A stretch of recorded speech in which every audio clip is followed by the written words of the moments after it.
இன்று சுவாமிஜி வடிவமைத்து கொடுத்த குடும்ப அமைதி என்ற தலைப்பிலிருந்து சகிப்புத்தன்மை, விட்டு கொடுத்தல், தியாகம் என்ற தலைப்பிலிருந்து நாம் அனைவரும் சிந்திக்க இருக்கிறோம். வாழ்க வளமுடன். வேதாத்ரி மகரிஷி அவர்கள் தனி மனிதத்திலிருந்து அமைதி தொடங்கி குடும்பம் மூலம் பரவி சமுதாய விரிவாக அமைய வேண்டும் என்ற பெரும் நோக்கத்தோடு நமக்கு மனவளக்கலை அப்படின்ற ஒரு கல்வியை கொடுத்திருக்காங்க. ஒவ்வொரு குடும்பத்திலும் பிணக்குகள் வருவது சகஜம். அதாவது பிரச்சனை சில குடும்பத்துல சின்னதாகவும் சில குடும்பத்துல பெரியசாகவும் இருக்கும். அந்த சின்ன பிரச்சனையே ஒவ்வொரு குடும்பத்துல பெரியதாக ஆகிறதுக்கும் வாய்ப்புகள் உண்டு. ஏன்னா குடும்பத்துல சில பேர் அப்படி இருப்பாங்க. அதே பெரிய பிரச்சனையும் சிறியதாக ஆக்கிறதுக்கும் அந்த குடும்பத்துல இருக்கிறவங்க தான். இதுல முக்கியமா சொல்றது பெண்களை தான். ஏன்னா உற்றார் உறவினர் எப்போ அந்த குடும்பத்துல பெரிய பூகம்பம் வெடிக்கும், பெரிய பிரச்சனைகள் வரும் அப்படின்னு சில குடும்பத்தில் காத்துக்கிட்டு இருக்கிறவங்க கூட இந்த குடும்பத்துல இருக்கிற அந்த பெண்கள் தான் அதை ஒண்ணுமே இல்லாம எல்லாருக்கும் எல்லா விதமாக சொல்லி அதை சரிசமமாக ஆக்குறது இந்த பெண்கள் தான். பிரச்சனைகள் இல்லாத வாழ்க்கையே இல்லை. அப்படி பிரச்சனை இல்லாத வாழ்க்கையை அமைத்துக் கொள்வதே மிக சிறந்த ஞானம், அந்த உயர்ந்த அறிவு நிலை என்று போற்றப்படுது. அந்த மாதிரியான வாழ்க்கையை அமைத்துக் கொள்றதுக்கு தான் மனிதனுடைய மனம் அமைதி பெறணும். ஒரு மனிதன் அவனாக விரும்பி முயன்று அமைதியானது அவனது குடும்பத்தில அமைதியாக மலர்ந்து அது உலக அமைதியாக விரிவு பெறும்போதுதான் இந்த உலகமே அமைதி பெறும் அப்படின்னு நம்ம சுவாமிஜி சொல்றாங்க. உலக மக்கள் எல்லோருமே இந்த போர், பகை, அச்சம் இதெல்லாம் இல்லாம அமைதியோட வாழ்வதற்கு ஒவ்வொரு தனி மனிதனும் அமைதி பெறணுமா. அப்போதான் இந்த உலகம் அமைதி கிடைக்கும். ஒரு வீட்டுல வாழக்கூடிய மனிதர்களால அன்பால் இருப்பதுதான் குடும்பம் அல்லது இல்லம்னு சொல்லுவாங்க. ஒரு குடும்பத்துல பெற்றோர், கணவன், மனைவி, பிள்ளைகள் இந்த 3 தலைமுறையை சார்ந்த குழுதான் குடும்பம். அதுதானே குடும்பம்னுவாங்க. இப்ப அந்த குடும்பத்துல இருப்பவங்க எல்லோருமே உணர்ச்சிகளுக்கு அடிமையாகாமல் சிந்தனையோடு, விட்டு கொடுத்து, சகிப்புத்தன்மையோடு, தியாகத்தோடு இந்த 3மே செயல்படும் போதுதான் அந்த குடும்பம் இனிமையாக இருக்கும் அப்படின்னு சுவாமிஜி சொல்றாங்க. குடும்பத்துல அறிவுதான் நிர்வாகம் செய்யணுமா. அந்த மாதிரி அக்கறையோடு செயல்பட்டா அந்த குடும்பமே ஒரு அறிவு திருக்கோயிலா இருக்குமா. சுவாமிஜி சொல்றது என்னன்னா, ஒவ்வொரு இல்லமும் அறிவு திருக்கோயிலாக இருந்தா அந்த இல்லத்தில் வாழக்கூடிய மனிதர்கள் எல்லோருமே தெய்வங்களாக இருப்பாங்களாம். அப்போ அந்த வீட்டுல இருக்கும் தெய்வங்களை தினமும் தொழும் பூசாரியாக நான் எழுந்தருள்வேன் என்று சுவாமிஜி சொல்லும்போது, அப்ப அந்த குடும்பமோட அமைப்பு மேன்மையை நம்மளால உணர முடியும். இல்லம் கொண்டு சுவாமிஜி ஒரு ஞானக்களஞ்சிய கவியில, இல்லம் கொண்டு பொருள்கள் ஈட்டி காத்து துணையாம், நல்லாளோடு இன்புற்று நாட்டுக்கு ஈகை புரிந்து பல்லுயிரும் இன்புறாம், பரந்த நினைவில் வாழும் நல்ல வாழ்வு இல்லறமாம், நானிலமும் ஏற்கும் நெறி.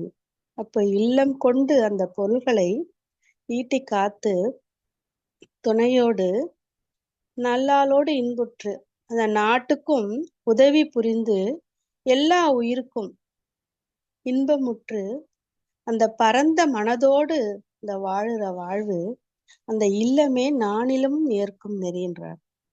அதே மாதிரி திருக்குறள்ல இல்வாழ்வான் என்பான் இயல்புடைய மூவருக்கும் நல்லாட்சி துணை.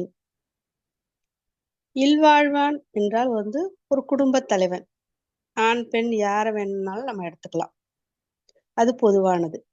இயல்புடைய மூவர் யாருன்னா, ஒண்ணு பெற்றோரு, இன்னொன்னு வாழ்க்கை துணை, மூணாவது குழந்தைங்க.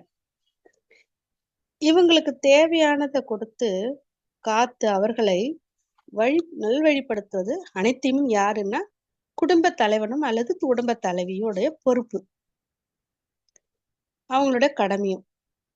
இப்போ ஈட்டுவது பொருள்களை மட்டுமல்ல, உறவுகளை ஈட்டுவது, நண்பர்களை ஈட்டுவது, குழந்தைகளுக்கு ஒரு நல்ல ஒரு எதிர்காலத்தை உருவாக்கி தருவோம்.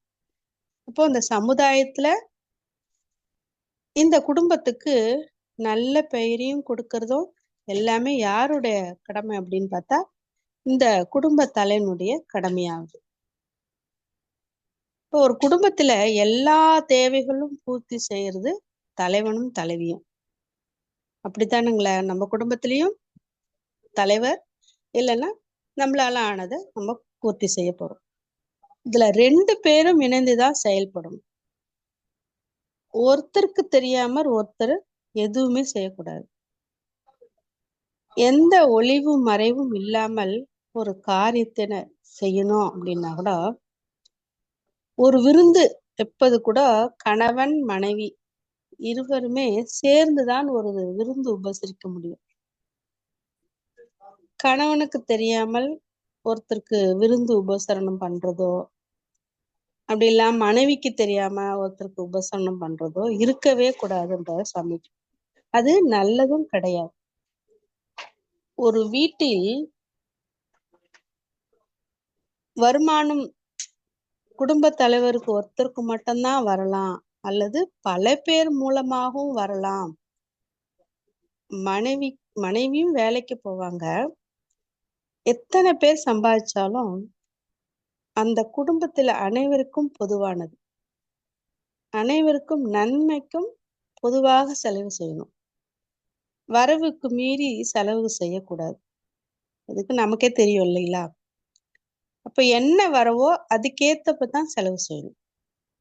நமக்கு என்ன வருமானம் வருது சொல்லுவாங்களே, விரலுக்கேத்த வீக்கம்னுவாங்களே, அப்ப அந்த செலவுக்கு ஏற்ற மாதிரி வருமானம் இருக்கும், வருமானத்துக்கு ஏற்ற மாதிரி செலவும் இருக்கும்.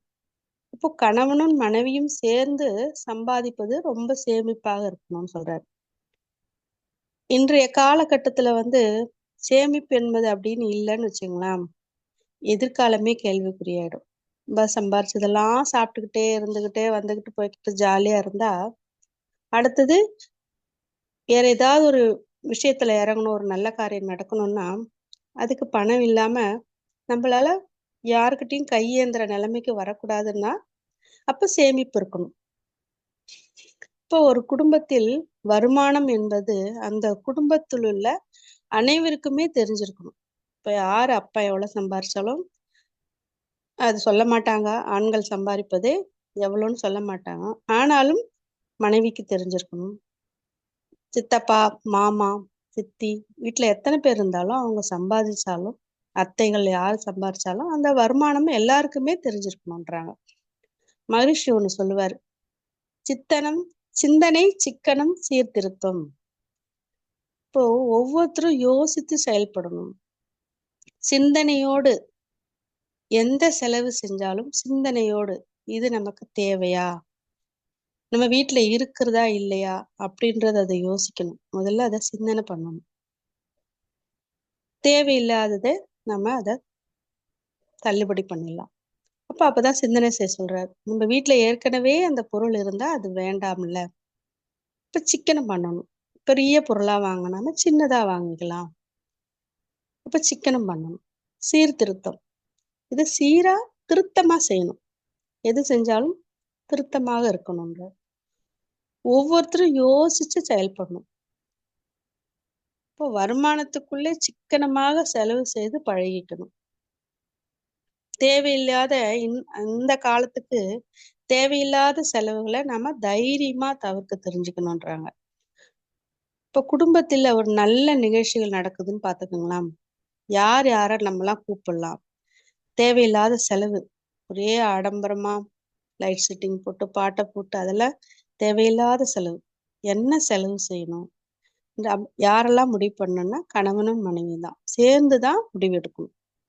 இப்போ கணவன் மனைவின்ற உறவு மகரிஷி சொல்வாரு, தெய்வீக உறவுன்னு சொல்லுவாரு.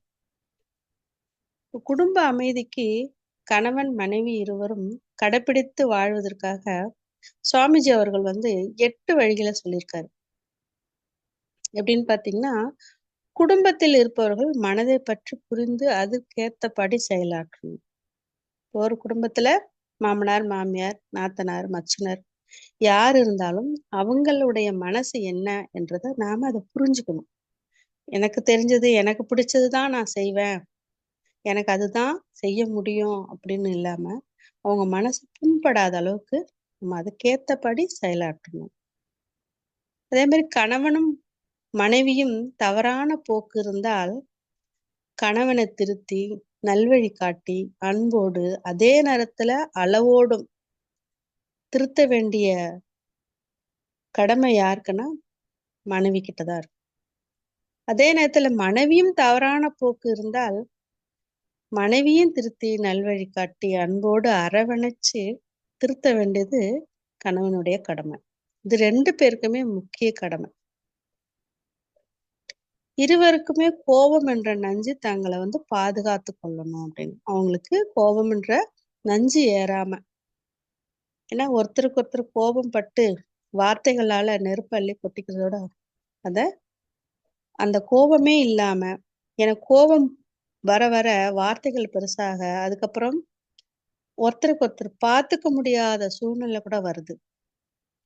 அந்த மாதிரி இல்லாம பாதுகாத்து கொள்ளணும். நேர்மையான வழியில், அதாவது வேலை பார்க்குற இடத்துல லஞ்சம் வாங்குறதோ கடன் வாங்குறதோ இல்லாம நேர்மையான வழியில சம்பாதிச்சு வாழணும்ன்ற மனுஷன். இப்ப சிக்கனமான குடும்பத்துக்கு ஏத்த மாதிரி செலவு செஞ்சு சிக்கனமா வாழணும், இப்படி செய்யறதா நல்லது. அதுக்கப்புறம் உயிரை விட உயர்வாக கற்பொழுக்கத்தை கணவன் மனைவியும் பாதுகாத்து கொள்ளணும். மனைவி மட்டும் இல்ல, கணவனும் அந்த கற்பொழுக்கத்தை பாதுகாத்துக்கணும். பெற்றோர்களையும் குழந்தைகளையும் பராமரிப்பதிலும் உணவு உபசரிப்பதிலும் சமமாக இருக்கணும். இப்போ நம்மளுடைய அம்மா அப்பா மாதிரி நம்மளுடைய மாமனார் மாமியாரையும் அவங்களையும் பார்த்து நமக்கு உபசரிக்கணும்.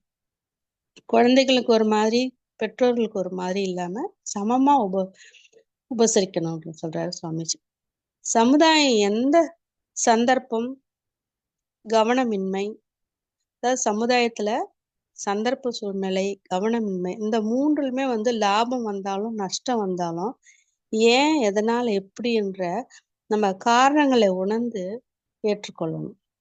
அப்ப இந்த 8 வழியிலையும் சந்தர்ப்ப சூழ்நிலைக்கு ஏத்தபடி நாம வாழ பழகிக்கிட்டா நம்மளுடைய வாழ்க்கை நட்பும் வாழ்க்கையும் பலம் வாய்ந்த கோட்டையாடுன்னு சுவாமிஜியோட கருத்துக்களை கடைப்பிடித்து நாம் வாழ்ந்தால் நலம் நலமே என்றார். குடும்பத்தில் உள்ள கணவனுக்கும் மனைவிக்கும் சகிப்புத்தன்மை, விட்டு கொடுத்தல், தியாகம் என்ற 3 பண்புகளை கடைப்பிடித்து வந்தாலே குடும்பத்தில் உள்ள பிரச்சனைகளை தீர்ந்துரும். அதோடு மட்டும் இல்லாம மேலும் எந்த பிரச்சனைகளும் வராமல் இருக்கும் இந்த 3 பண்புகளும் இருந்தா. தனக்கு பிடித்த ஒரு பொருளை குடும்பத்தில் உள்ள உறவுகள் அல்லது பிடிச்சவங்க நண்பர்கள் நம்மிடம் இருக்கும் பொருளை விரும்பும் போது அவங்களுக்காகவே மனம் அப்படி கொடுத்துட்டோன்னு வச்சுங்களேன், அதனால எத்தனையோ நன்மைகள் அவங்க கிட்ட இருந்து நமக்கு கிடைக்கும். அதே போல சில செயல்கள் கூட அவங்க விருப்பம் போல செய்யும் போது கூட நமக்கு பிடிக்காம இருக்கும். அப்படியே இருந்தாலும் நமக்கு சில செயல்கள் பிடிக்கும், செயல்கள் பிடிக்காது. அவங்களுக்காக இவெல்லாம் சகிச்சு கொள்ளணும். அது சகிப்புத்தன்மையால. இதை விட்டு கொடுத்தல் என்பது குடும்பத்தில் நம்முடைய கருத்து எடுத்து சொல்லும் போது பிரச்சனை வருது அப்படின்னா அந்த கருத்து சரியாக அது இருந்தா கூட, அது உயர்வாக இருந்தா கூட, அது முக்கியமாக இருந்தா கூட நம்ம இந்த குடும்பத்துல அந்த நேரத்துல சொல்ல வேணாம். கொஞ்ச நாள் ஆகட்டும், அப்புறமா சொல்லலாம். குடும்பத்தில் உள்ள அத்தனை பேரும் ஒத்துக்கொள்ற வரை கொஞ்ச காலத்துக்கு தள்ளி வச்சு கொள்றது ரொம்ப ரொம்ப அவசியம். அவர்கள் சம்மதிக்கும் வரை, விருப்பத்துக்கேற்றவாறு தன்னை மாற்றிக்கொண்டு குடும்ப அமைதியை காக்க செய்யணும். நமக்கு என்ன துன்பம் நேர்ந்தாலும் மற்றவர்கள் நன்றாக இருந்தா போதும் என்ற அளவிற்கு கடைசி வரையில் விட்டு கொடுப்பது தவறேதும் இல்லை. மற்றவர்கள் இன்பம் அடைந்தால் போதும் என்று தன்னிடம் உள்ளதை அர்ப்பணிப்பதே சிறந்த பண்பு என்றார் சுவாமிஜி. அதே மாதிரி தியாகம். கணவன் மனைவி நட்புலதான் எல்லாமே பூர்த்தி செய்ய கொள்ள முடியும். வேற யாருக்கிட்டையும் எதை பத்தியும் நம்ம பங்கிடவே முடியாது. கணவனுக்கும் மனைவிக்கு தான் இந்த நட்பு. இங்க பிரிவு என்பதே இருக்கக்கூடாது. பிரிவு என்பது எங்க இருக்கணும்னா மரணத்தில் மட்டும்தான். கணவன் மனைவிக்கிடையே நட்பு உறவையும் ஒற்றுமையும் உயிர் போல கருதணும்ன்றார். திருமணம் என்கிற அந்த பந்தம் சமூக அங்கீகாரத்தோட தான், பெற்றோர்களுடைய சம்மதத்தோடதும், ஆணுக்கும் பெண்ணுக்கும் நட்பு கொள்ளக்கூடிய ஒரு உன்னதமான உறவு தான் திருமண உறவு. கணவன் மனைவிக்கு குறையாக இருக்கலாம். எனக்கு சரியா வாழ்க்கை துணை அமையலையே அப்படின்னு புலம்பக்கூடாது. அது நம்மளுடைய கர்மய பதிவுக தான், இல்லைங்களா? நம்முடைய கர்மயத்தில் நமக்கு என்ன மாதிரியான இன்ப துன்பங்களை அனுபவிக்க வேண்டும் என்ற ஒரு நல்ல நிலை இருக்குதோ அதற்கேற்றபடி நமக்கு உறவுகளும் வாழ்க்கை துணையும் அமையும். குறை சொல்லணும்னா நம்ம நாமே குறை சொல்லிக்கலாம். ஏன்னா நம்முடைய கர்மய பதிவுகள் தான். அதுக்கேற்றபடிதான் நம்மளுடைய உறவுகளை நாம தான் வழிநடத்தி செல்லணும். அதை நினைவுல வச்சுக்கிட்டாலே போதும். அப்படிப்பட்ட பொறுப்பும் கடமையும் நமக்கு இருக்கு. யாரையும் நம்ம ஏற்ற மாதிரி மாற்ற முடியாது. நமக்கு ஏத்த மாதிரி மாற்றவே முடியாது. இன்முகத்தோடு இனிய சொற்களாக பேசி, நல்ல ஒரு மனநிலையோட, நல்ல ஒரு எண்ணங்களோட நாம நம் செயல்களை கடமைகளை செய்து அவர்களை வாழ்த்தி, அதன் மூலமாக எப்பேற்பட்டவர்களையும் நம்ம மாற்றி நல்வழிப்படுத்தலாம். கணவன் மனைவிக்கிடையே எந்த விதமான வெறுப்பும் சலிப்பும் இருக்கக்கூடாது. ஒருத்தர் சபிச்சுக்கிட்டு இருக்கக்கூடாது. ஒருத்தருக்கு ஒருத்தர் பாரு சபிச்சுக்கிட்டே இருக்கக்கூடாது. கணவனுடைய கோபம் மனைவிக்கு சாபமாகவும் அமையும். மனைவியோட கோபம் கணவனுக்கு சாபமாக அமையும். இது ஒரு பெரிய நோயால பாதிக்கப்படும். கணவன் மனைவி கிட்ட சண்டை போட்டுட்டு வெளியில போகும்போது ரொம்ப கோபமா போவாங்க. ஆனா வரும்போது ஏதாவது ஒரு அடிபட்டு வருவாங்க. அந்த மாதிரி நேரத்துல அவர்கள் சண்டை போட்டா கூட நாம அந்த நேரம் வாயே திறக்காம பதிலே கொடுக்காம இருந்தோம்னு வச்சுங்களேன், அவங்க அந்த சண்டையை பெருசுப்படுத்திக்காம அதை மறந்துட்டு போயிடுவாங்க. ஆனா போகிற வழியெல்லாம் அந்த சண்டை ஞாபகமாவே இருக்கும் அவங்களுக்கு. அதுதான் ஒவ்வொருத்தருக்கும் ஆக்சிடென்ட் ஆகுது, அடிபடுறது. இதெல்லாம் சின்ன சின்ன காரணங்கள் தான். இதெல்லாம் ஏன்னா உயிர் கலப்பு பெற்ற நம்மளுடைய வாழ்க்கை துணை குழந்தைகளுக்கும் சாபமாக மாறும். இது ஒரு மோசமான நிகழ்ச்சி நடப்பதற்கு நாமளே காரணமாகுது. சுவாமிஜி சொல்வார், கணவன் மனைவிக்கிடையே நட்புறவையும் ஒற்றுமையும் உயிர் போல கருதணும். கற்பை தவிர மற்ற எதை வேண்டுமானாலும் தியாகம் செய்யலாம், இல்லைங்களா? நிறைவாக குடும்பத்தை சகிப்புத்தன்மையோடு விட்டு கொடுத்து தியாக உள்ளத்தோடு வழிநடத்தி சென்றால் சின்ன சின்ன பிரச்சனைகள் கூட இடம் கொடுக்காமல் நம்ம காத்து கொள்ளலாம் என்று சொல்லி நிறைவு செய்து கொண்டு, எனக்கு வாய்ப்பு கொடுத்த அனைத்து அன்பு உள்ளங்களுக்கும் நன்றி கூறி விடைபெற்றுக் கொள்கிறேன். வாழ்க வளமுடன் அம்மா, வாழ்க வளமுடன். வாழ்க வளமுடன்மா. நன்றிம்மா. மிக சிறப்பாக சிந்தனை விளக்கம் அளித்தாங்க அம்மா. அவங்க ஏடிஎஸ் அப்படின்ற தலைப்புல குடும்பத்துல எப்படி எல்லாம் அமைதி வரணும் அப்படின்றதுக்காக அந்த 3 சகிப்புத்தன்மை, விட்டு கொடுத்த தியாகம் அது வந்து சிறப்பா விளக்கங்களோட நிறைய கருத்துக்கள் எடுத்து சொன்னாங்க. ஞானக்களஞ்சியம் கவி விளக்கம், திருவள்ளுவர் கொடுத்த திருக்குறள், ஆஹ் கணவன் மனைவி எப்படி இருக்கணும், அவங்களுக்குள்ள பிரிவு வரக்கூடாது, அதே மாதிரி மன வருத்தமும் ஏற்படக்கூடாது, அது ஒரு சாபாலையா மாறும், அதுவே ஒரு துன்பத்துக்கு வரும் அப்படின்றதையும் ரொம்ப சிறப்பா அம்மா வந்து நிறைய கருத்துக்கள் எடுத்து சொன்னாங்க. அம்மா அவர்களே நாம் அனைவரும் சேர்ந்தே வாழ்த்துவோம். சிறப்பாக ஒரு சிந்தனை உரை நிகழ்த்திய பேராசிரியர் அருள்நிதி ரோஜா பாபு அம்மா அவர்கள் வாழ்க வளமுடன். அம்மா அவர்களும் அவர் தம் அன்பு குடும்பமும் அருட்பேராற்றல் கருணையினால் உடல் நலம், நீலாயுள், நிறை செல்வம், உயர் புகழ், மெய் ஞானம் ஓங்கி வாழ்க வளமுடன், வாழ்க வளமுடன், வாழ்க வளமுடன். நன்றிகள் அம்மா. வாழ்க வளமுடன். நன்றிகள் அம்மா. வாழ்க வளமுடன். வாழ்க வளமுடன். ஸ்கை ஆன்லைன் மெடிடேஷன் தினசரி நிகழ்வுகள் பற்றிய அறிவிப்புகள். காலை 5 மணிக்கு மகரிஷியின் பாடல்கள், காலை 5:30 மணிக்கு தவம், தொடர்ந்து 6 மணிக்கு வீடியோ ஆடியோவில் உடற்பயிற்சி வகுப்பு இடம்பெறும். அதை பார்த்து கொண்டே நாம் செய்யலாம். மாலை 6 மணிக்கு மகரிஷியின் பாடல்கள், மாலை 6:25க்கு மாலை காயகல்பம், மாலை 6:30 மணிக்கு தவம், மாலை 7 மணிக்கு சிந்தனை உரை, மாலை 7:30க்கு உலக நல வாழ்த்துடன் நிறைவு. பிரதி சனி மாலை தவத்தினை தொடர்ந்து மாலை 7 மணி முதல் 7:30 மணி வரை ஐயம் தெளிதல் நிகழ்வு நடைபெறும். பிரதி ஞாயிறு மாலை 7 மணி முதல் 7:30 மணி வரை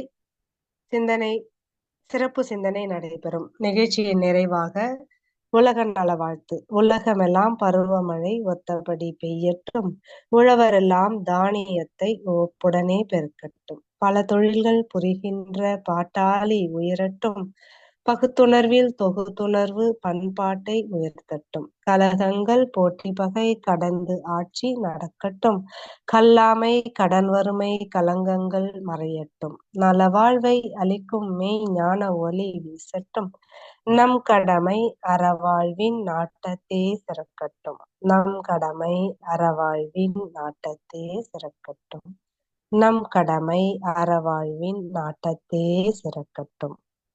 வாழ்க வளமுடன். மன மகிழ்வோடு இன்றைய நிகழ்வினை நிறைவு செய்து கொள்வோம். அனைவருக்கும் நன்றி. வாழ்க வளமுடன்.